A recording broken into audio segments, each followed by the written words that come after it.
अस्सलाम वालेकुम नाज़रीन, गुड मॉर्निंग सेफ सिटी के साथ मैं हूं आपकी मेज़बान ताहिरा अली राना और मेरे साथ मौजूद हैं मोहम्मद फ़ाइक। फ़ाइक, कैसे मिजाज हैं आपके? मैं बिल्कुल ठीक ठाक हूँ, आप सुनाएं कैसी हैं? कि मैं अल्हम्दुलिल्लाह खुशबाश बशाश बशाश।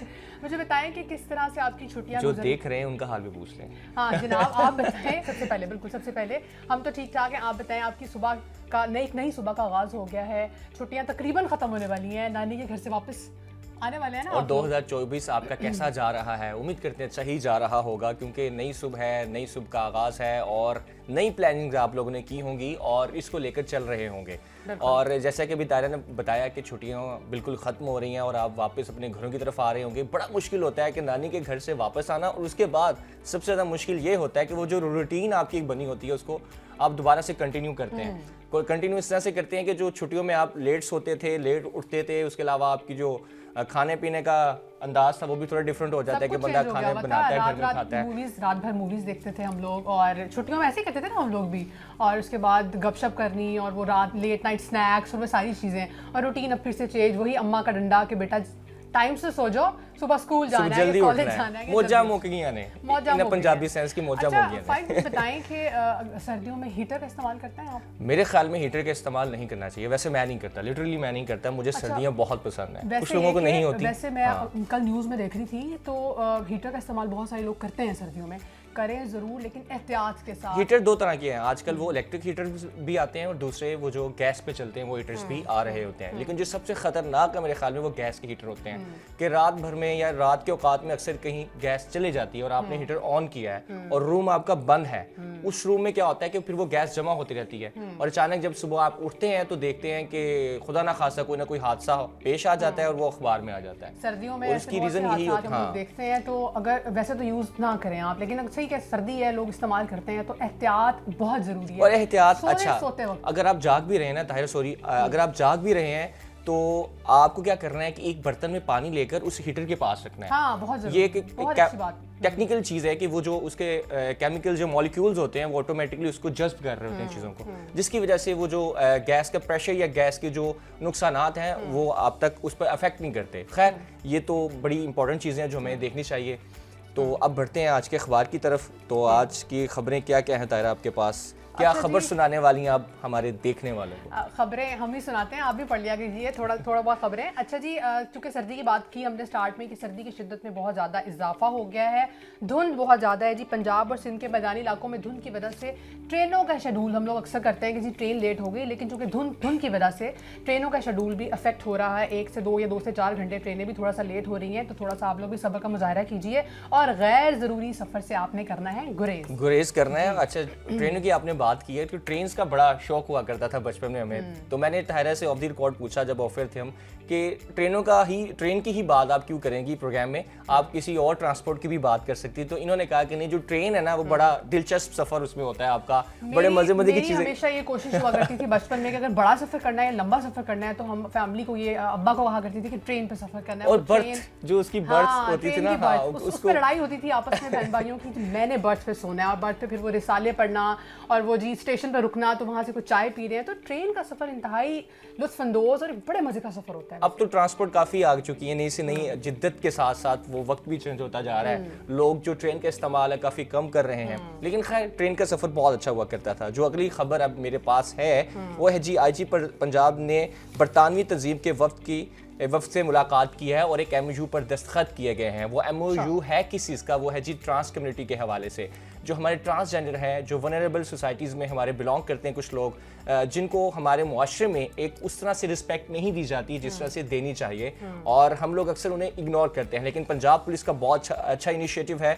हमारे खिदमत मराकज़ में स्पेशली उनका बनाया गया है डिपार्टमेंट या एक वो डेस्क बनाया गया है जहाँ पर स्पेशली ट्रांसजेंडर कम्युनिटी के हवाले से जो उनके ही कम्युनिटी के लोग, जी बिल्कुल, जिसे हम कहते हैं जी विक्टिम सपोर्ट ऑफिसर, जो कि अगर कोई ट्रांसजेंडर को कोई प्रॉब्लम है, कोई मसला है, कोई उनको छेड़ रहा है या उनके साथ कोई भी हरासमेंट का इशू है, तो वो जो वहाँ पर विक्टिम सपोर्ट ऑफिसर होते हैं उनकी हेल्प करते हैं। वो पुलिस का एक नुमाइंदा है जिनको प्रॉपर जॉब दी गई है, यहाँ तक कि उनको यूनिफॉर्म भी दिया गया है ताकि वो एक स्पेसिफिकली पुलिस के साथ बिलोंग करते हैं। क्योंकि तो उनका ये है ना कि अगर आप अपनी ही जेंडर के साथ कंफर्टेबल होती हैं, फीमेल कोशिश ये करती है कि फीमेल के साथ ही उनके सामने अपना अपना मसला खुल के बयान कर सकती हैं, तो उन कम्युनिटी के लिए भी ये है कि अपने कम्युनिटी पर्सन चुके अच्छे से उनके इशू को समझ भी सकते हैं और हर किस्म का मसला वो अपना उनसे डिस्कस भी कर सकते हैं। अच्छा, इस MOU में जो सबसे इंपॉर्टेंट चीज़ वो ये है कि उनकी मदद के हवाले से कुछ बातें की गई हैं, उनको कौन कौन सी सहूलियात मुयसर की जा सकती हैं, जिसमें तालीम आ जाती है, उनका रोज़गार आ जाता है, खुराक आ जाती है। ये सारी चीज़ें उस MOU के अंदर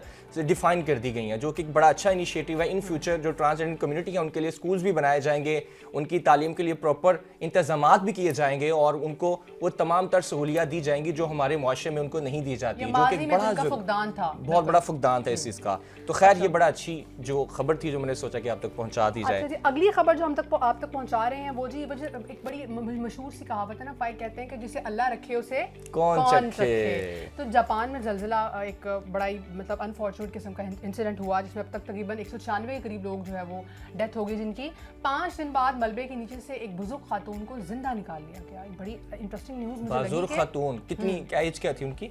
एज तकरीबन 90 ईयर उनकी, 90 साल की खातून को एक जलजिले आने के बाद एक मलबे के नीचे से उसको निकाल लिया गया। ये बड़ी 5 दिन के बाद, 5 दिन के बाद, क्योंकि उनकी लाइफ थी, अभी उन्होंने जीना था। अल्लाह ताला ने जब जिंदगी देनी हो तो फिर वो ऐसे भी दे देता है। बिल्कुल, इतनी पेचीदगियों के बाद भी आपको हासिल हो जाता है, लाइफ मिल जाती है आपको। हाँ जी, बिल्कुल। अगली खबर क्या है फाइक आपके? मेरे पास जो सबसे इम्पोर्टेंट बात वो ये है कि हमारे बच्चे हमारा सरमाया और हम उनकी जो केयर करते हैं वो हमारे लिए बहुत ज़रूरी होते हैं, क्योंकि कहते हैं ना बच्चे नन्हे से फूल होते हैं और इनकी केयर करना बहुत ज़रूरी होता है। तो इनकी हिफाजत के लिए जो गवर्नमेंट ऑफ पाकिस्तान इकदाम उठा रही होती है कि इनको कोई बीमारी लाहक ना हो जाए, उनको कोई वायरस अटैक ना करे, तो उसमें सबसे इंपॉर्टेंट चीज़ वो होती है जी पोलियो के हवाले से। पोलियो मुहिम का आगाज़ कर दिया गया है पंजाब भर में और आप लोग अपने बच्चों को कतरे ज़रूर पिलाएं। अच्छा ताहिरा, यहाँ पे मैं एक चीज़ ऐड करना चाहूँगा जो कि बहुत ज़रूरी है, वो ये है कि जब पोलियो वर्कर्स आपके घर आते हैं तो उनकी रिस्पेक्ट किया जाए। दिस इज़ वेरी इंपॉर्टेंट कि हम उनको इग्नोर कर रहे होते हैं, उनको ऐसे ही समझ रहे होते हैं जैसे कोई सेल पर्सन है और आया आपके घर आया है, उसने नॉक किया है, आपने इग्नोर किया, नहीं हमारा बच्चा सो रहा है हम नहीं पिलाएंगे, कतरे जाए आप कल आएँ। इस तरह की वर्डिंग का इस्तेमाल किया जाता है, जो कि इंसिडेंट बहुत देखे जाते हैं। सख्त जो है वो ठंडे इलाके, वहाँ भी पोलियो वर्कर्स कहाँ तक फाइट जाते हैं। बड़ी पिक्चर्स अभी तक हमने देखी हैं और बहुत सी अखबारात में, बहुत सी इंटरनेशनल अखबारात में वो इसकी जो है ना पिक्चर्स नुमाया और वर्शाया हो चुकी हैं कि वो बर्फ़ के अंदर धंसे होते हैं और उसके बावजूद वो एक घर से दूसरे घर या एक पहाड़ से दूसरे पहाड़ में जाते हैं, क्योंकि उनकी कोशिश होती है कि कोई बच्चा ऐसा ना हो जिसको कतरा मिल ना सके, जिसके पास तक ड्रॉप्स पिलाना बहुत ज़रूरी है ताकि वो बहुत सारी बीमारियों से बच सकें। तो खुदारा आप लोग अपने बच्चों को पोलियो के कतरे ज़रूर पिलाएं। बिल्कुल ठीक है। तो ताहिरा, अब मेरे ख्याल में ये जो हम आज की हमारी खबरें थी वो कंप्लीट हो चुकी हैं।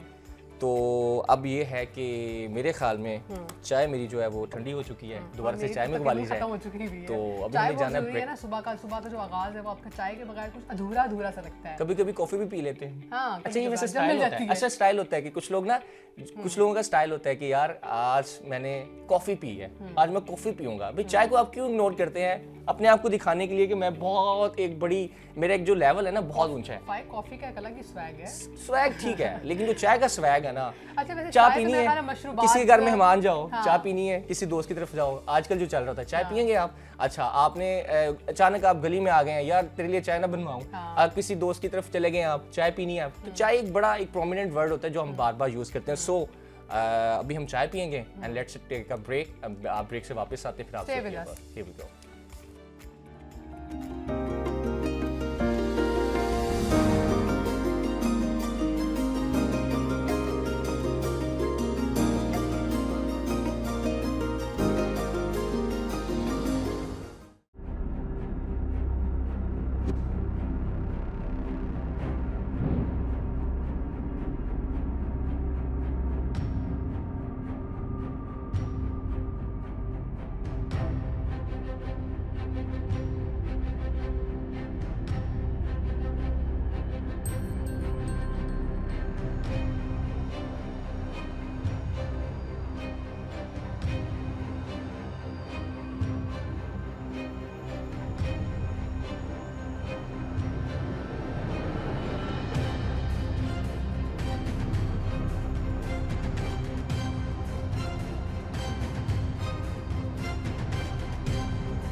कंट्रोल नोट करें, विमेन सेफ्टी ऐप का हाई प्रायोरिटी केस है। एक खातून को पब्लिक ट्रांसपोर्ट में एक लड़का हरास कर रहा है। लोकेशन शेयर कर दी है, फौरी रिस्पॉन्ड करवाएं। ओवर।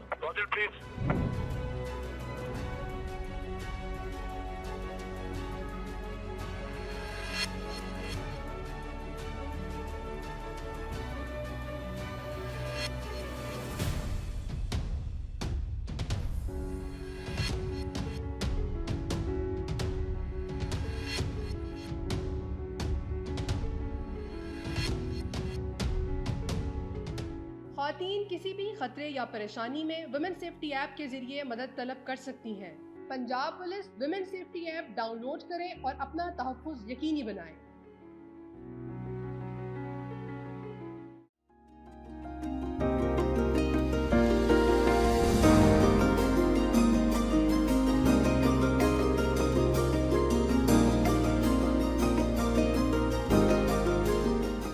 वेलकम बैक नाज़रीन, आप देख रहे हैं गुड मॉर्निंग सेफ सिटी। फाइक शो चल रहा है, क्या कर रहे हैं आप? सॉरी मैं जरा अपना चेहरा देख रहा था कि वो ये ठीक लग रहा है कि नहीं टैब लग रहा बाल। क्या आप शीशे तौर पे इस्तेमाल करते हैं?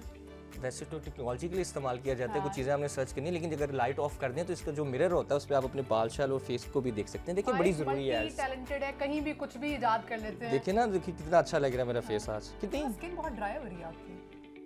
नहीं यार, मैं तो अच्छा भले इसकी केयर करता हूँ, ये क्यों ड्राई हो रही है? अच्छा जी, ये बड़ा बड़ा इशू मसला है सर्दियों ये में। हम सबका बहुत बड़ा इशू है और बहुत से लोग कंप्लेन करते हैं कि सर्दी में स्किन ड्राई हो रही है, स्किन के इश्यूज हो रहे हैं, ब्लैक सर्कल, बाल उतर रहे हैं, सफ़ेद हो रहे हैं। तो ये सारी डिस्कशन हम क्यों कर रहे हैं सुबह सुबह? वो इसलिए कर रहे हैं कि इनका हल कोई निकालें, हम इनका कोई जवाबात लें। हमने हमारे सोचा पास कि बड़े इश्यूज हैं जी सर्दियों के, तो आज इसका कोई हल निकाला जाए अपने लिए भी और आपके लिए भी। तो क्या हल है जी हमारे पास? हमारे पास इस वक्त प्रोग्राम में स्पेशलिस्ट मौजूद हैं, गेस्ट मौजूद हैं जो कि इस हवाले से बात करेंगे। स्किन स्पेशलिस्ट हैं जी हमारे पास आज प्रोग्राम में, जिनको हमने दावत दी है और उनसे वो आज हम सारे सवालात करने वाले हैं जो सवालात आपके माइंड में हैं। स्किन के हवाले से, बालों के हवाले से बड़े कॉन्शियस होते हैं कुछ लोग, स्पेशली होना भी चाहिए मेरे ख्याल में ना। अच्छा, अक्सर ताहिर इस तरह होता है कि कुछ लोग ना बड़े कॉन्शियस होते हैं अपनी स्किन को लेके, अपनी हेल्थ को लेके, तो दूसरा देखने वाला साथ वाला कह रहा होता है अड्डा तू कॉन्शियस अपनी स्किन को लेके, अपने बालों को लेके, वो खुद सबसे ज्यादा होता है। तो मेरा कहने का मतलब ये है कि आप लोग अगर आप अपने साथ अपनी केयर कर रहे हैं अपनी स्किन के हवाले से या अपनी सेहत के हवाले से, तो ये बहुत अच्छी चीज़ है और इसके ऊपर बहुत से सवालात भी जन्म लेते हैं। तो इनके जवाबात जानने के लिए आज हमारे साथ प्रोग्राम में मौजूद हैं एमन अमजद, जो कि स्किन स्पेशलिस्ट हैं। उनको प्रोग्राम में खुश आमदीद कहते हैं, उनसे सवालात पूछते हैं। Eman, very very warm welcome to the show. कैसी हैं आप? थैंक यू सो मच, मैं बिल्कुल ठीक हूँ। आप कैसे हैं? शुक्र अल्हम्दुलिल्लाह, ठीक ठाक। अच्छा, सबसे पहला सवाल मेरा बड़ा कॉमन सवाल है, चेहरे पर दाग और धब्बे स्पेशली छाइयों की असल वजूहात क्या होती हैं? अच्छा फाइव, बेसिकली जो छाइयों की असल वजूहात होती है ना, वो जेनेटिकली होती है। ठीक है, एक अर्ली एज में लाइक कहते हैं ना कि 20 के बाद 16 के बाद लड़कियों को छाइयाँ आना शुरू होती हैं, तो मे बी जेनेटिकली हो सकता है ये। ठीक है, सेकेंडली क्या होता है, हार्मोनल इश्यूज भी होते हैं। थर्ड हमारे पास आता है कि प्रेगनेंसी रिलेटेड भी होती हैं छाइयाँ। और जो फोर्थ है हमारे पास वो होता है कॉस्मेटिकली, जो लोग डिफरेंट किस्म की जो क्रीमें लगाते हैं गोरा होने के लिए, तो ऑब्वियसली उसके साइड इफेक्ट्स भी हैं क्योंकि इसमें मरकरी होती है। मरकरी क्या करती है, आपकी स्किन को आहिस्ता आहिस्ता पतला करती रहती है। जब पतली हो जाती है तो उसके बाद आपकी पिगमेंटेशन बढ़ने लग जाती है, क्योंकि आप बाहर जाते हैं तो ऑब्वियसली सन एक्सपोजर बढ़ता जाता है। स्किन सेंसिटिव हो जाती है एग्जैक्टली, स्किन आपकी सेंसिटिव हो जाती है, सन ब्लॉक का यूज़ नहीं होता है और आपकी डेफिशिएंसी होती है विटामिन्स में। तो मोस्टली ये हम इसको जो मेडिकल के टर्म्स में कहते हैं, ये इसको हम मिलाजमा कहते हैं। ठीक है। तो हमारे पास बहुत से लोग आते हैं तो मिलाजमा और फ्रेकल के साथ आते हैं कि हमें मिलाजमा है, फ्रेकल है, छाइयाँ हैं जो आप अपनी ज़ुबान में बोलते हैं, तो आप इसको ट्रीट करते हैं। लेकिन इसकी भी टाइप्स होती हैं कि डर्मिस पे है, एपिडर्मिस के जिल्द की पहली लेयर पे है, दूसरी पे, तीसरी पे, ये बहुत ही डीप है। मतलब जितनी ज़्यादा डीप वाली होती है उसको उतना टाइम लगता होगा। उसको बहुत टाइम लगता है ट्रीट होने में। फिर उसके बाद हमारे पास डिफरेंट प्रोसीजर्स हैं। एपिडर्मिक्स और डर्मिक्स, एपिडर्मिक्स तो बिल्कुल स्किन के ऊपर होती है ना, Exactly. जो डर्मिक्स है बिल्कुल इंटरनली की बात करूंगा, टिश्यू से बिल्कुल दरमियान में होता है। तो इसके ऊपर बताइए थोड़ा कि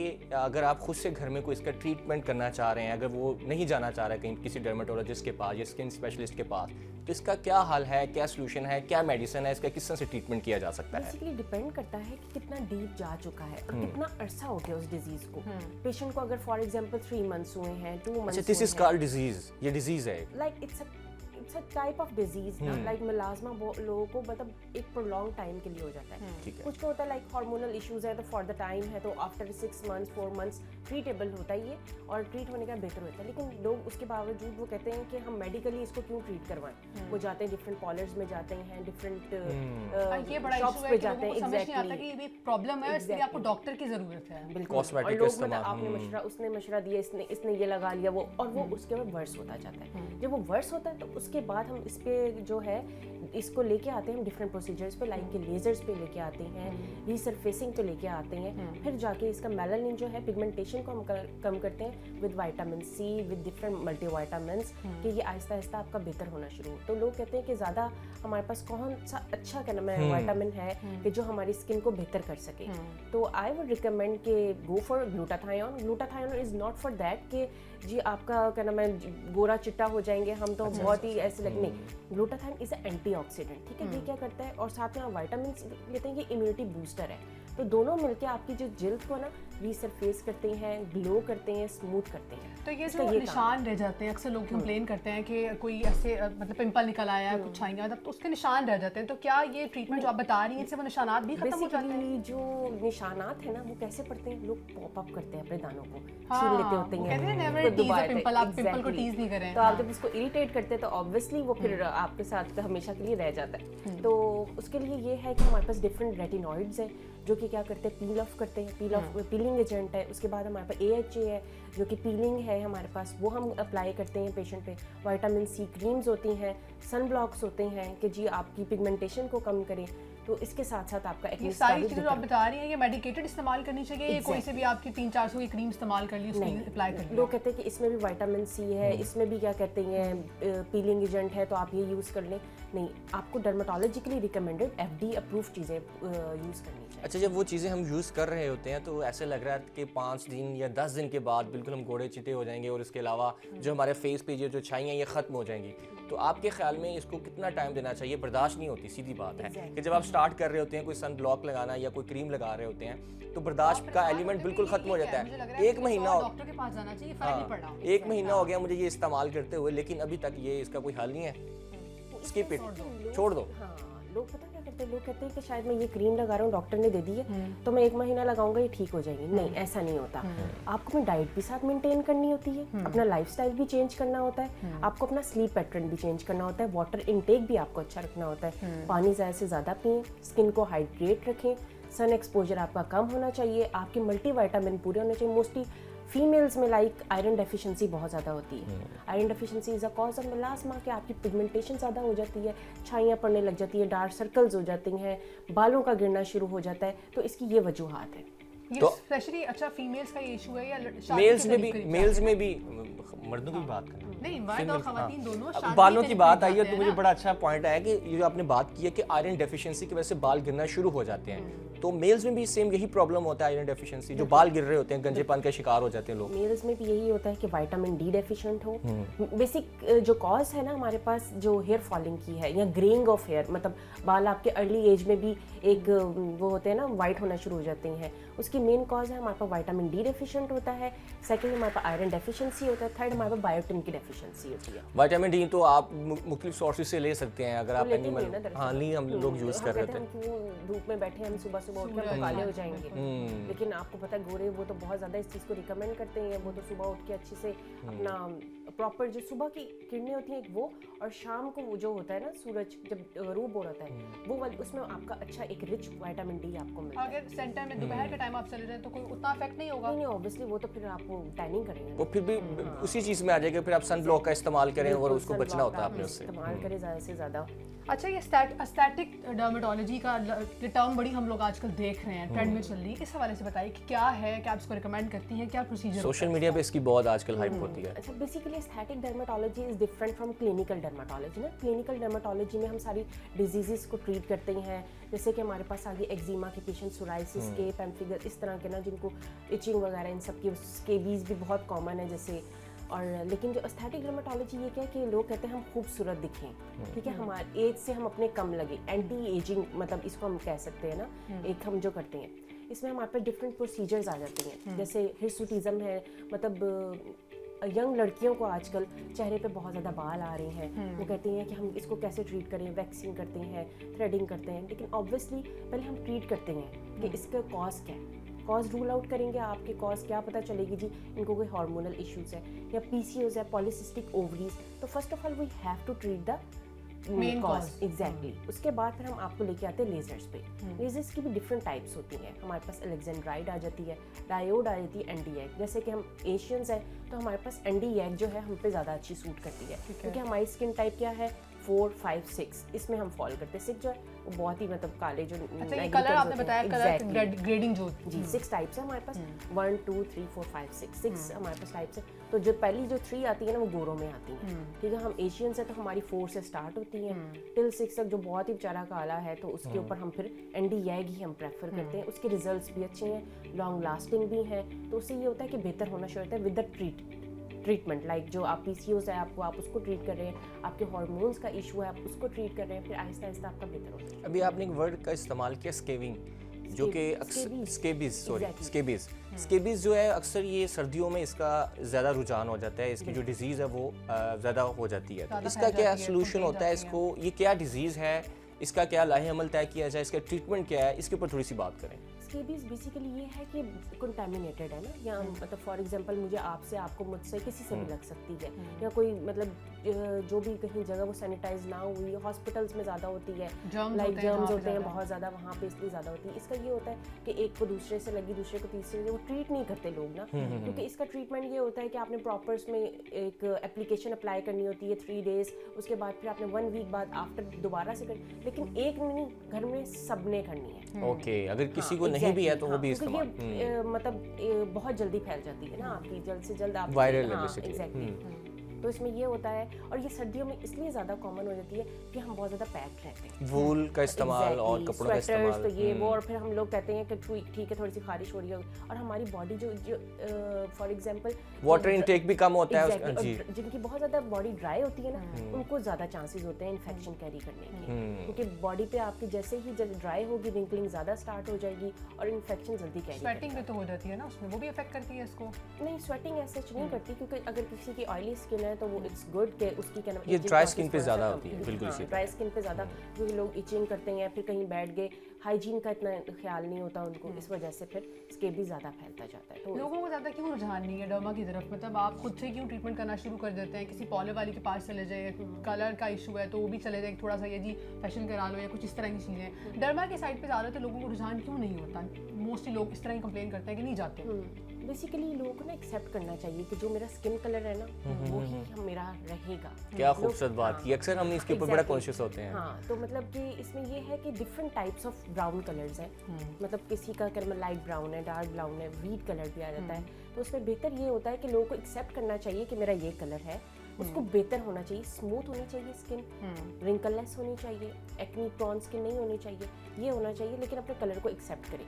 अब इसको हम इन्हेंस कैसे कर सकते हैं, वही मैंने आपको पहले भी बताया था कि हम एंटीऑक्सीडेंट में, लाइक कि हमारे पास आ जाता है ग्लूटाथायोन आ जाता है, लोग कहते हैं ग्लूटाथायोन खाएंगे, इंजेक्शन लगाएंगे तो उसका क्या कहते हैं कैंसर हमें हो जाएगा। No, it's not like that. अगर आप धूप में जाते हैं तो आपने सन ब्लॉक यूज़ करना है, दैट्स इट। हम तो वो वाला ग्लूटाथायोन खाते ही नहीं है कि हमें वो कोई कैंसर के ऐसे इलामात आ जाए। ये एक मिथ है शुरू से कि लोग कहते हैं कि शायद हम ग्लूटाथायोन के इंजेक्शंस लगा लें तो हम, लेकिन मैं प्रेफर करती हूँ कि आप सन ब्लॉक का ज़्यादा से ज़्यादा यूज़ करें, आइदर विंटर्स हो या समर्स हो।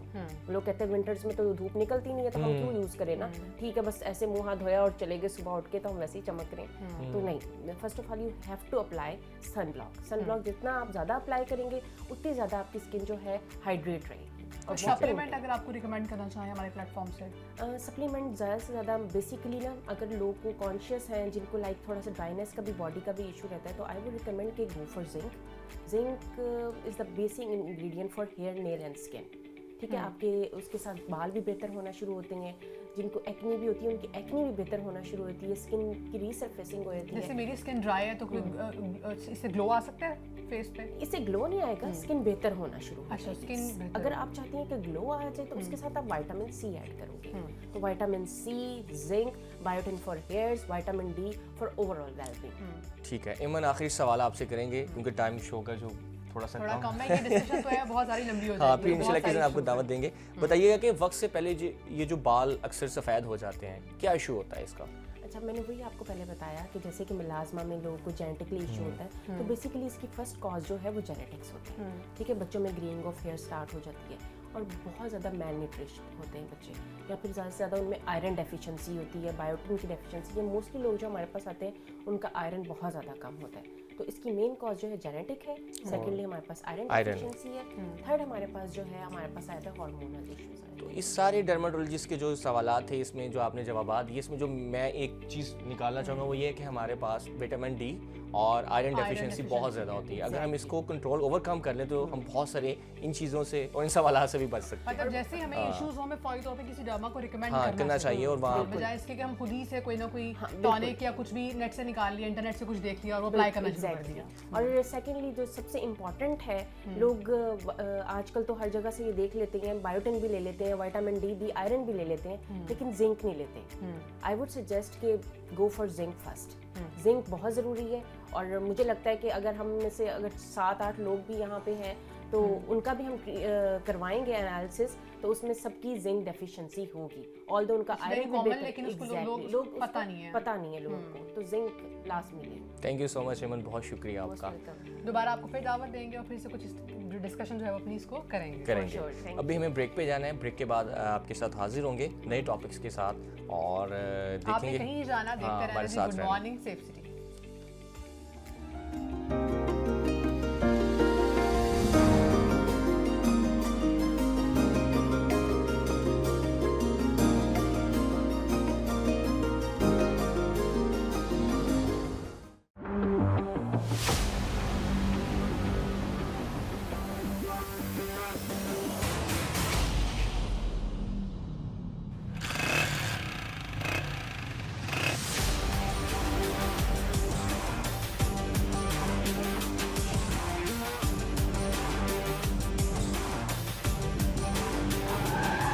चल जल्दी कर यार, इसको भी अभी बांधना था यार। चल जल्दी कर, कोई वाल्डर नहीं है यार, जाने दे।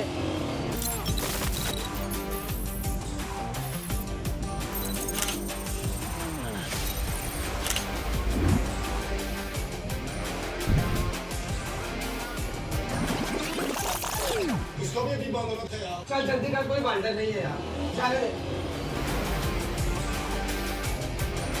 सेफ सिटीज अथॉरिटी के खुदकार निज़ाम के जरिए सिग्नल की खिलाफ वर्जी, over speeding, one way violation, lane line और जेब्रा क्रॉसिंग की खिलाफ वर्जी पर ई चालान किए जाते हैं।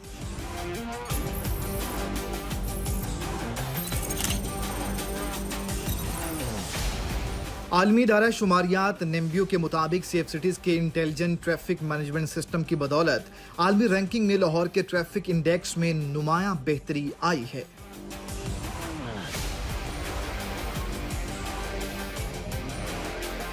सड़क पर ट्रैफिक कवानीन की पासदारी महफूज सफर की जमानत है।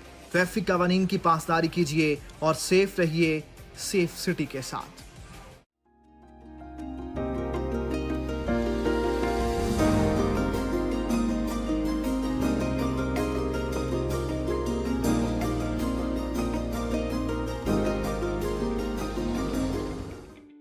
वेलकम बैक नाज़रीन, आप देख रहे हैं जी गुड मॉर्निंग सेफ सिटीज़। अच्छा फ़ाइक, मुझे बताएं कि आपने फोर्स ज्वाइन की, पंजाब पुलिस का पार्ट बने और इस वक्त आप एंकरिंग के फ़राइज़ भी सरअंजाम दे रहे हैं, तो क्या ये सब बाय फोर्स किया, मतलब कोई अपने आप का इंटरेस्ट था या फिर वो एक वालिदैन का होता है ना पीछे से चलता आ रहा है कि काउंसलिंग अब्बा की भी, होती है? जी बिल्कुल। पेरेंट्स में से कोई होता है तो आपने यही फील्ड ज्वाइन लेगेसी को कैरी ऑन किया होता है, इसी को कैरी ऑन करना है, तो क्या है हुआ इसका कुछ यूँ राज? था कि फोर्स जो है, फोर्स को ज्वाइन करने का मकसद ये था कि पाकिस्तान पुलिस में सर्व करना था और जो एंकरिंग है शौक ये था। वो मेरा प्रोफेशन है, ठीक है। मैंने दोनों में डिफरेंस रखा हुआ, प्रोफेशन और passion, it's two different things. कि जो प्रोफेशन था वो मेरा फोर्स को ज्वाइन करना, यहाँ पर आकर काम करना, जो मैंने एजुकेशन हासिल की है उसके ऊपर वर्किंग करना था। और इसके अलावा जो था पैशन, वो मेरा एंकरिंग था। तो कि मुझे आपने बोलने दोनों का चीज़ों को बचपन लेके से ही चले। शौक था। जो मेरी आंटी थी, जो मेरी खाला कह सकते हैं, उन्हें खाला कहते हैं, उन्होंने मेरी जो काउंसलिंग बचपन से की वो थी कि आपकी स्पीकिंग पावर आपके अंदर होनी चाहिए। Basically she is RJ, radio RJ थी। Okay, तो वहीं से मुझे फिर मोटिवेशन मिली with the passage of time. मैंने इसको इम्प्रूव करना शुरू किया, रेडियो भी किया, और उसके बाद फिर अब जब मौका मिला, Punjab police safe cities Platform authority ने मिला। हमें प्लेटफॉर्म दिया, तो हमने यहाँ पर इसको अगेन स्टार्ट करना शुरू किया। तो यहाँ पर जो सबसे बड़ा रोल जो मैं जिसको क्रेडिट देना चाहूँगा वो मेरी थी काउंसलिंग। काउंसलिंग बहुत is a main part of your life. कि जब आपकी काउंसलिंग की जाती है या काउंसलिंग करने वाला कोई आपके साथ होता है, तब ही फिर आप आगे मूव ऑन करते हैं। वरना फिर वक्त गुजरता जाता है, फिर एक ऐसा वक्त आता है कि जब आप पछताते हैं और कहते हैं कि काश कोई मेरी काउंसलिंग करता और आज मैं क्योंकि वो ना आप होता जो किस होना आपका चाहता। क्या करियर आपने चूज करना है, आप बेहतर तरीके से उस जगह पे अपनी एक्सपर्टीज के साथ ग्रो कर सकते हो जो आप में टैलेंट है, जो कि जहाँ वाकई आपको होना चाहिए। अब सवाल ये पैदा होता है कि आपके पीछे अगर कोई शख्स मौजूद नहीं है या कोई आपकी करियर काउंसलिंग करने वाला नहीं है, तो आप किस तरह से इसको इम्प्रूव कर सकते हैं, खुद में स्किल्स सेट्स को किस तरह से ढूंढ सकते हैं, फाइंड आउट कर सकते हैं अपने अंदर। तो इसके ऊपर बात करने के लिए आज हमने सोचा कि प्रोग्राम में एक बहुत एक्सपर्ट को इंपॉर्टेंट बुलाया टॉपिक है, जाए। बिल्कुल इस पे हम बात करेंगे। हमारे साथ प्रोग्राम में मौजूद है डॉक्टर नवीद अहमद। आप प्रोफेसर ऑफ लॉ हैं पंजाब यूनिवर्सिटी लॉ कॉलेज से, और आपका करियर काउंसलिंग से भी ताल्लुक है। इंट्रोड्यूस कराते हैं जी बिना किसी ताखीर के। अस्सलाम वालेकुम सर। जी साहब, कैसे हैं बहुत सर? शुक्रिया आपका, fine जी, आपने वक्त thank दिया you हमारे शो में। सर बताएं कि आप क्या समझते हैं करियर काउंसलिंग कितनी ज़रूरी है? तो पहले तो मैं क्लियर कर दूं कि आज एक सॉफ्ट मैच मुझे पुलिस का देखने को मिला। Thank you so much. बड़ी खुशी हुई। और आप लोग जो ये काम कर रहे हैं, ये एक बड़ा ज़बरदस्त काम है और वेरियस आप टॉपिक्स पे बात करते हैं। तो आज जो बेसिकली करियर काउंसलिंग मेरा प्रोफेशन तो नहीं है, लेकिन मुझे मौका मिला और मैंने अपने वेरियस जो है टेन्योर्स के अंदर, like I was doing PhD Warwick university UK में, तो वहाँ पे मुझे उस टीम का हिस्सा बनने का मौका मिला जो जॉब फेयर लगाती थी। तो एज अ मेंबर जब मैंने उनके साथ स्टूडेंट काउंसिल्स होती हैं, तो वो वहाँ पे मैंने काम किया, तो मुझे ये हुआ कि हमारे पाकिस्तान में तो इस जैसा कोई काम ही नहीं है जो हम नहीं करते। प्लेसमेंट वो करते हैं, वहाँ पे उनकी जॉब्स हो जाती हैं, और यूनिवर्सिटीज़ की रैंकिंग जो है वो इस बात पे होती है कि वहाँ पे कितनी आप जॉब्स देते हैं। तो वहाँ पे प्राइवेट एंड पब्लिक पार्टनरशिप जो है वो बहुत ज़्यादा जो है वो इसको इनकरेज किया जाता है। तो बेसिकली करियर काउंसलिंग जो है दैट इज़ वेरी इंपॉर्टेंट। वो इस तरह से है कि फॉर एग्जांपल ये एक गाइडेंस प्रोवाइड करती है और उनको सपोर्ट करती है वेरियस इंडिविजुअल्स को, स्टूडेंट्स को, उनकी जो करियर लाइफ है उसके अंदर।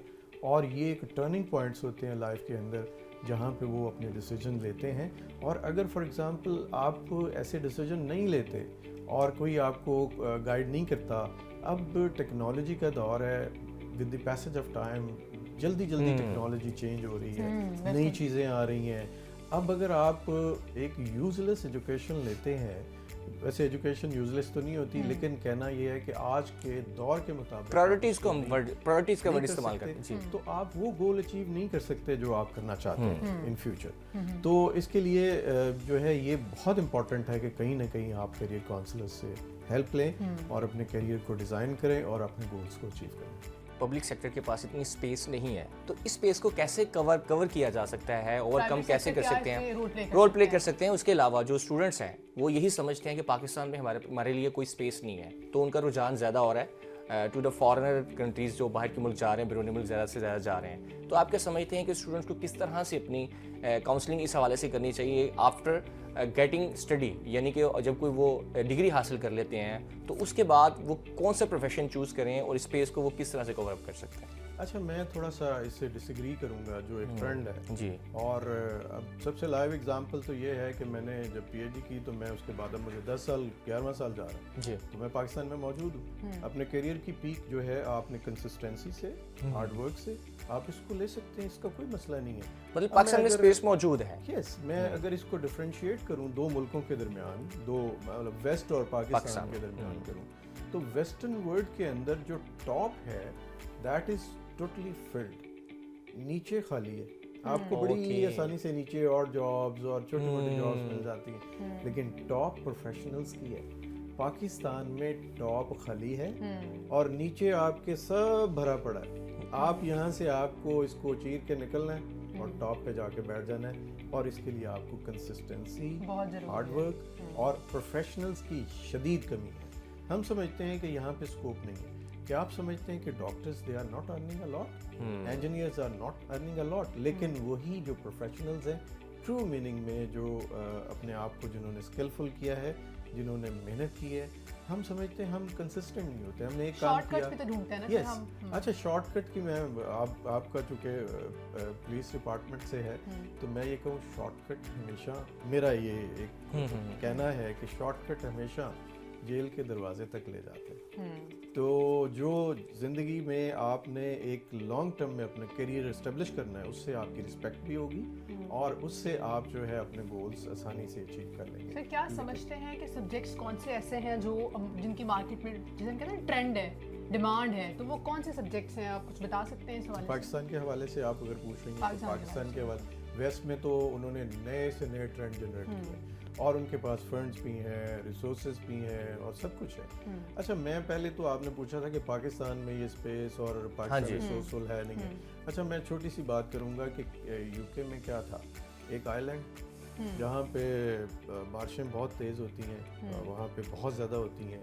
इसके अलावा फसलें वहाँ पे ज़्यादा नहीं होती थी, क्रॉप्स नहीं होती थी। उसके अलावा उनके पास समंदर का पानी था या मैरीन लाइफ थी जिसके अंदर वो मछली और ये वो और बाकी उसमें, तो उनके पास कुछ भी नहीं था। 19th सेंचुरी तक आप देखें वहाँ कीचड़ होता था, घुटने घुटने तक कीचड़ होता था लंदन के अंदर। अच्छा, अब आप देखें कि Pakistan is full of resources लेकिन मिसमैनेजमेंट है। हमारे यहाँ बहुत सारे आजकल agriculture and agri business is flourishing और इसके अलावा जो है फ्रीलांस जो है सर्विसेज, कंप्यूटर, आईटी, इसके अलावा आपकी बायोटेक्नोलॉजी, इसके अंदर बायोटेक्नोलॉजी के अंदर हमने कोई रिसर्च का काम अभी तक बहुत ज़्यादा नहीं किया है। वेस्ट कर रहे हैं, हम नहीं कर रहे। अगर हम अपने प्रोफेशनल्स में प्रोड्यूस करें तो ये आप देखें हेल्थ केयर में इसने ज़बरदस्त एक काम कर सकते हैं। हेल्थ केयर भी है, उसके अलावा सिर्फ हेल्थ केयर में डॉक्टर्स नहीं आते, हेल्थ केयर में बहुत सारे प्रोफेशनल्स, ठीक है। उसके अलावा आप देखिए कि हमारी आबादी तो इतनी बढ़ती जा रही है लेकिन हम प्रोफेशनल्स पैदा नहीं कर रहे। अच्छा, ये अपनी आपने हेल्थ केयर की बात की है, तो हेल्थ केयर में वो जो दूसरे वेटनरी डॉक्टर्स होते हैं, जो हमारा ज़राअत का शोबा है, इसके अलावा जो हम दूध लेते हैं, जानवरों से मीट लेते हैं, उस तरफ भी तो मूव किया जा सकता है, उनके ऊपर भी तो वर्किंग की जा सकती है। तो ये जो अक्सर जो फिश फार्म्स होते हैं, मुर्गियों के पोल्ट्री फार्म्स होते हैं, तो इसकी तरफ भी रुझान स्टूडेंट्स का कम ही होता है। कहते हैं डॉक्टर्स बस यही वाले डॉक्टर है, वो वाले डॉक्टर्स नहीं होते हैं। ये हमारे जो अक्सर होता है ज़हन में, माइंड में होता है। इसके ऊपर बताइए थोड़ा। नहीं, ऐसा नहीं है। आप ये देखिए कि कोई भी प्रोफेशन जो है वो बुरा नहीं होता, बुरा नहीं होता, और कोई प्रोफेशन छोटा नहीं होता। Profession is a profession. आप देखिए कि ये जो डॉक्टर्स हैं, जो वेटनरी डॉक्टर्स हैं, बाहर इनकी बहुत डिमांड है। आप डेंटिस्ट देख लें, बहुत डिमांड है। लॉयर्स देख लें, बहुत डिमांड है। डॉक्टर्स देख लें, बहुत डिमांड है। फार्मासिस्ट देख लें, बहुत डिमांड है। अब आप देखिए कि हम असल में करना क्या चाहते हैं। देखिए, आप एक इंफ्रास्ट्रक्चर जो है, मैं इस पे बिलीव करता हूँ, कम से कम गवर्नमेंट जो है इंफ्रास्ट्रक्चर तो गवर्नमेंट बना भी रही है और बहुत सारी उसकी तरफ ट्रेंड्स भी हैं, उसके इस पे काफी काम अच्छा काम भी हो रहा है। लेकिन ये है कि जो प्राइवेट सेक्टर जब तक आगे नहीं बढ़ेगा और इन्वेस्टमेंट नहीं करेगा, अब जैसे कि मेरा एक एक्सपीरियंस हुआ, रिसेंटली एक MOU साइन हुआ, तो उन्होंने उसमें हमसे तकरीबन कोई 150 professionals they need in 3 phases, 50 one time. तो यहाँ पे कमी नहीं है। जब उन्हें पता चलता, अच्छा दे प्रेफर्ड फॉर पंजाब यूनिवर्सिटी, मैंने कहा भाई आप लम्स या इधर उधर किसी और यूनिवर्सिटी में क्यों नहीं गए? मैंने कहा no, we believe in Punjab university because it's the oldest institution और इसके अंदर हमें बहुत सारा टैलेंट नज़र आता है। उन्होंने कहा हमने एग्रीकल्चर से चाहिए प्रोफेशनल्स, हमें बिजनेस से चाहिए, हमें कॉमर्स से चाहिए, हमें स्टॉक एक्सचेंज के लिए चाहिए। तो उसमें वो हमारे पास लोग आ रहे हैं, ऐसा नहीं है।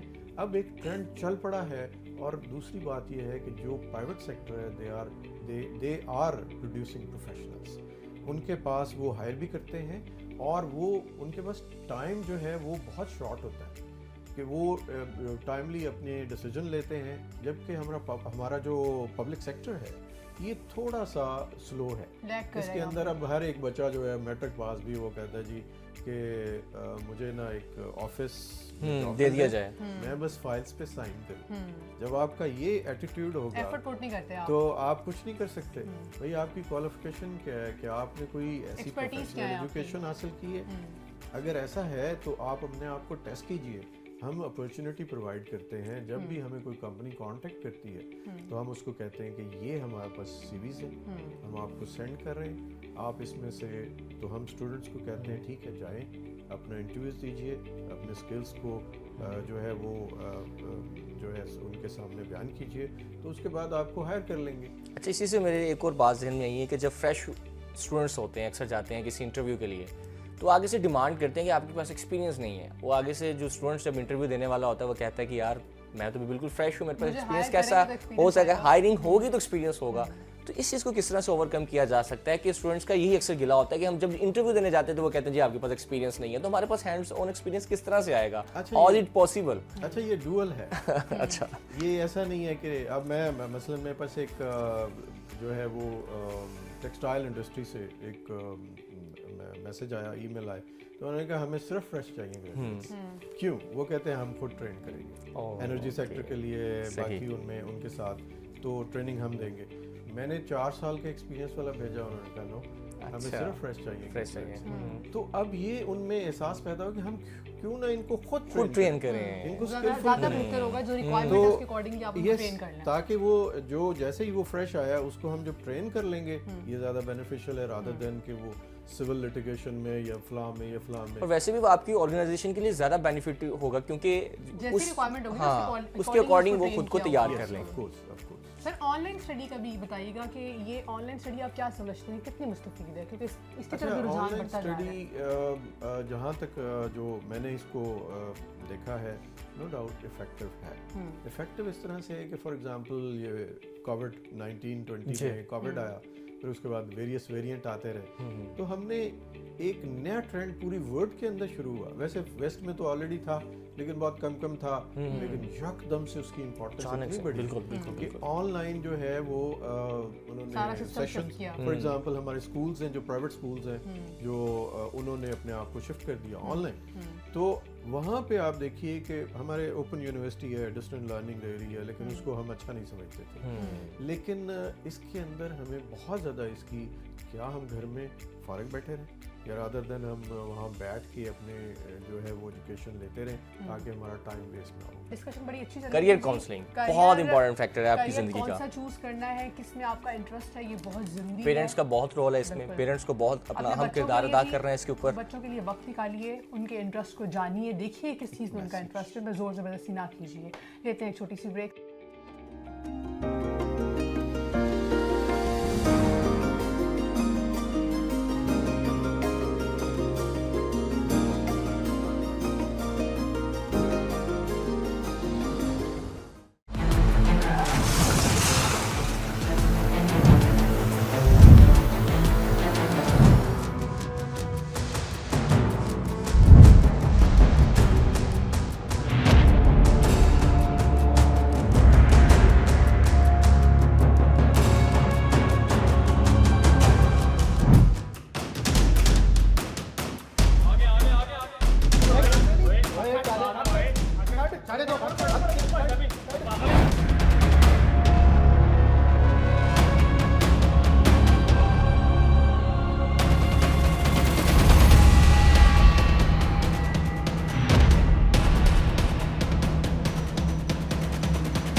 All of our representatives are currently busy.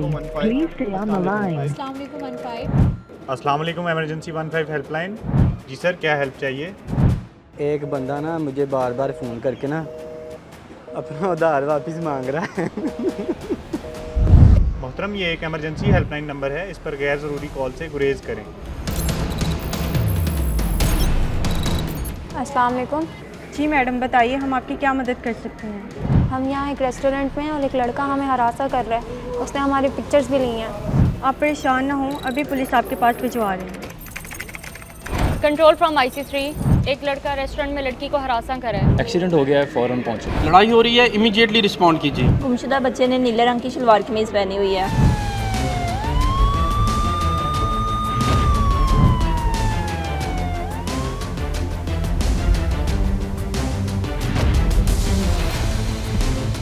One 5 पर लाहौर समेत पंजाब भर से रोजाना 80 से 90 हज़ार कॉल्स मौसूल होती हैं।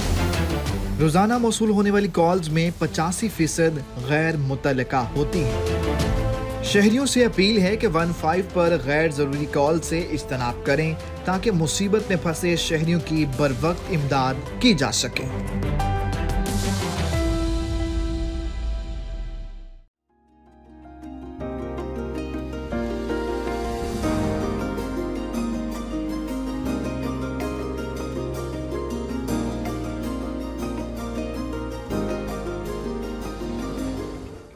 Welcome back once again. और अब हम जो हमारा अगला सेगमेंट है वो है जी दिलचस्प और अजीब व गरीब खबरें, जो कि ताहिरा आपको हर शो में बताती है। ये बड़ा इंटरेस्टिंग है वो सेगमेंट लगता है। वेट में रहती हूँ कि कब हमने इस सेगमेंट के बारे में बातचीत करनी है, क्योंकि ताहिरा ने इस पर बहुत रिसर्च की होती है। लाइक लड़की है ना, मेरी तरह ने लाइक दिलचस्प लड़की। अच्छा जी फाइक, आज हम बात करेंगे कुछ ईफल टावर के बारे में। ईफल टावर के हवाले से? हाँ, मैं तो जाता रहता हूँ। कल ही भी आया हूँ मैं वहाँ से। ईफल टावर आप कल गए थे? कल गया था। पेरिस की बात, कल संडे था तो मैं ईफल टावर गया था। मैं पेरिस की बात कर रही हूँ, France, Paris, Eiffel tower. France हाँ, में तो नहीं गए थे कहीं? नहीं, वो बिल्कुल बहरिया टाउन के पास है, वहाँ पे अच्छा जी, बहरिया में भी तो ईफल टावर मौजूद है। ये जो फ्रांस या पेरिस नहीं जा सकते, समझ रहे हैं ना आप, वो बहरिया भी जा सकते हैं और वहाँ जाके भी इसको देख सकते हैं। अच्छा जी, कभी मतलब नहीं जाना, आपका इत्तेफाक नहीं हुआ इसके, बहरिया के अलावा पूछ रही हूँ मैं, कभी आपका इत्तेफाक नहीं हुआ? ये क्या इसकी हिस्ट्री है, इसके बारे में कुछ बात कर लेते हैं। फ्रेंच रेवोल्यूशन की जी जब 100वीं सालगिरह थी, फ्रेंच रेवोल्यूशन 100वीं सालगिरह मनाई जा रही थी, उस टाइम पे इसको बनाया गया था। उसकी सेलिब्रेशन के तौर पे एक एक्सपो अरेंज की गई थी और तब की गवर्नमेंट का ये कहना था कि कुछ इस तरह का कुछ अजूबा या कुछ इस तरह की चीज़ बनाई जाए रेवोल्यूशन के 100 साल की सेरेमनी में। तो बहुत सारे आर्किटेक्ट आए, बहुत से लोग आए जिन्होंने अपने अपने डिफरेंट आइडियाज़ दिए। तो ईफल नामी जो पर्सन जिसका सरनेम ईफल था, इस पर्सन का नाम ईफल था जिसने इसको डिजाइन किया, रखा गया और उसने ये अपना एक आइडिया दिया जिस पे बहुत वर्किंग हुई, कुछ 2 साल ऑलमोस्ट इस पे काम होता रहा। उसके बाद जाके ये टावर बना और 108 मंजिला ये मतलब इसकी वो इमारत है जिस पे कहते हैं कि ये वो वाहिद जगह है जिस पे सबसे ज़्यादा आज तक दुनिया में लोग यहाँ घूमने आए। विजिट सबसे ज़्यादा लोगों ने किया, टूरिस्ट बहुत आते हैं यहाँ पे, बहुत आते हैं, कोई 20 करोड़ प्लस तो लोग यहाँ। रेस्टोरेंट्स भी होंगे उसके ऊपर। हाँ जी बिल्कुल, उस पे जाना भी तो इतना आसान काम नहीं है, उसका टिकट है, उसके बाद लिफ्ट है और बड़ी इंटरेस्टिंग जगह है। कभी मौका मिला तो वहाँ भी जाके शो करेंगे आप। बिल्कुल, और ये बड़ी अच्छी बात है कि ईफल टावर के बारे में आपने इतनी इंटरेस्टिंग बातें बताई हैं कि वहाँ पे जाना नहीं हो सकता। हम सुनते हैं, जाते भी हैं, क्योंकि अगर आपका फ्रांस जाना हो, पेरिस जाना हो, तो ऐसा तो हो नहीं सकता कि आप ईफल टावर ना जाएं।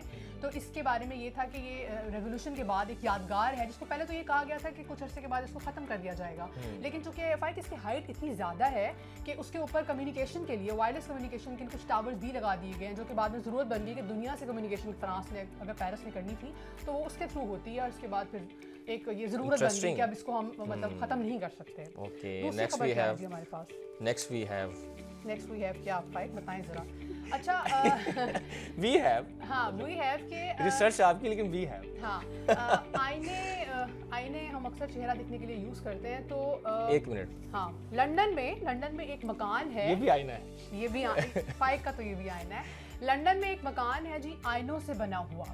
अच्छा, पास से गुजरा जाए, उसके बारे में कल पढ़ी थी मैं, तो मुझे भी एकदम से ऐसा नहीं लगा जैसे वो मकान है। सीम लाइक कि यार कोई सड़क पे कुछ बड़ा सा शीशा पड़ा हुआ है, लोग आते जाते, जैसे ये फाइक अक्सर अपने बाल सही करना, लोगों की खिड़कियाँ अक्सर आप गुजरे ना, बाहर जो विंडोज होती है उसके ऊपर जो मिरर होते हैं अक्सर, तो आपको अपनी शक्ल नजर आ रही होती है, गुजरते गुजरते बंदा ऐसे थोड़े से बाल टाइम कम होता है ना, शॉर्ट टाइम में आप ऑफिस के लिए भाग रहे होते हैं, तो रास्ते में कहीं शीशा नजर आता है, फौरी तौर पर अपने बाल सी करते हैं, अच्छा मैं ठीक तो लग रहा हूँ, मेरी मीटिंग है, मैं बॉस के सामने सही तो लगूंगा। तो उस हवाले से जी एक मकान बनाया गया 2015 में, ये बड़ा एक डिफरेंट और यूनिक मकान बना जिसमें बड़ा लोगों ने बहुत कुछ लिखा। 2019 से फैमिलीज रह रही हैं वहाँ पे। और अच्छा, वो मकान है या फ्लैट टाइप है? नहीं, ये प्रॉपर एक घर है। अच्छा, घर है। आप गुजरे तो आपको ऐसे ही लगेगा जैसे कि ये एक शीशा है, आप बहुत गौर करो तो आपको समझ में आएगी कि वो मकान है। मकान है। तो ये बड़ी एक इंटरेस्टिंग सी खबर थी, मैंने कहा कि ये भी सुबह जाके इसके पीछे फाइक क्या के रीज़न साथ थी? साथ क्या काम वो शख्स जो बनाने वाला था उसको लगता था कि वो अपने घर में एक छोटा सा मिरर नहीं लगा सकता, या फिर वो मेरी वो तरह चाहता जल्दी था- जल्दी में घर से निकलता फाइक था वो और चाहता था कि बाहर निकल ऐसी- के वो कोई ऐसी चीज बनाए जिसको दुनिया जिसका जिक्र करे। नॉर्मली घर बनाता तो ऐसा ना होता ना, लेकिन देखिए अब आजकल इस तो पे स्टंट बनते discussion हो रही हैं। है। उस हाँ। दौर में कुछ चीज़ें अच्छी बनती थी, अब तो हाँ। स्टंट क्रिएट किए जाते हैं और उसको बनाया जाता है ताकि सोशल मीडिया पे वायरल हो जाए। हाँ, ये भी इसी तरह से बहुत वायरल हुआ और स्टिल अभी भी लोग इसके बारे में रिसर्च करते हैं और जाते हैं। वेल जी, उम्मीद करते हैं कि आज इस का तरह मॉर्निंग की शो खबरें तो फाइक हम शेयर करते रहेंगे। बस आपने रहना है हमारे साथ, और आप हमारे साथ कैसे रह सकते हैं ये तो हमारे साथ जो है ना इंटरेक्ट किस तरह से कर सकते हैं, हमारे साथ जुड़ किस तरह से सकते हैं। वो जी ट्विटर पे PSCA सेफ सिटीज़ हमारा ऑफिशियल पेज है और फेसबुक पे हमारा पेज है जी पंजाब सेफ सिटीज़। आपने वहाँ पे जाना है, पेजेस को लाइक करना है, आपने देखना है और हमने अपनी कीमती आरा से हमें वो बताते भी रहना है। सजेशन हमारे लिए बहुत ज़रूरी है। और जो प्रोग्राम है, आप डिफरेंट मजे के प्रोग्राम अच्छा, मौजूआत अगर आप चाहते हैं कि किसी मौजू पर हमने बात नहीं की तो आप हमें मौजू भी सजेस्ट कर सकते हैं। उसके हवाले से जो एक्सपर्ट्स होंगे उनको हम अपने प्रोग्राम में इनवाइट करेंगे। वक्तन फ़वक्तन जो आपके सवालात हैं उनके जवाब देने की भी कोशिश करेंगे। इसके अलावा लॉ इन्फोर्समेंट के हवाले से लॉ एंड इन्फोर्समेंट बहुत बड़ा एक वो इशू होता है, लोगों को सवाल इस पे करने होते हैं, तो आप लोग वो भी अपने क्वेश्चन पुट कर सकते हैं। Just leave your comment and we will answer on as well. तो इसी के साथ हमें दीजिए इजाज़त। सेफ रहें, सेफ के साथ।